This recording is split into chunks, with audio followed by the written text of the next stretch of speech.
हिंदी प्रेरणादायक कहानी अदृश्य गांव और जादुई सिक्का।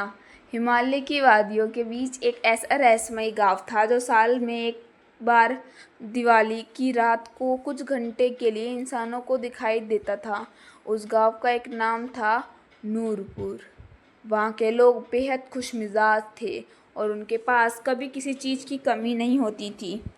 उसी पहाड़ी के नीचे बसे एक साधारण गांव के कबीर नाम का एक बेहद गरीब लेकिन नेक दिल वाला लकड़हारा रहता था।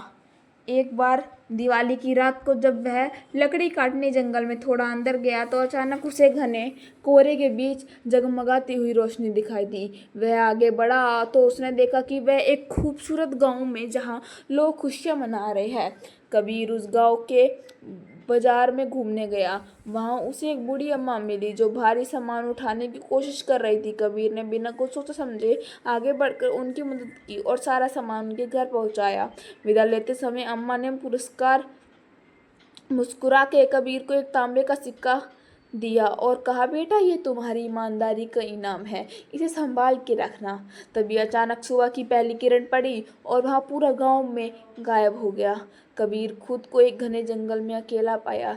जब उसने अपनी जेब में हाथ डाला तो वह तांबे का सिक्का और बेद की शुद्ध चमकदार हीरे में बदल चुका था।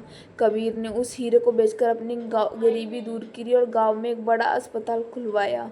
उसे समझ आ गया था कि परोपकार का फल हमेशा जादुई होता है। कहानी की सीख, निस्वार्थ भाव से ही मदद और अच्छे कर्म कभी खाली नहीं जाते। प्रकृति का भाव किसी न किसी रूप से हमें उसका सबसे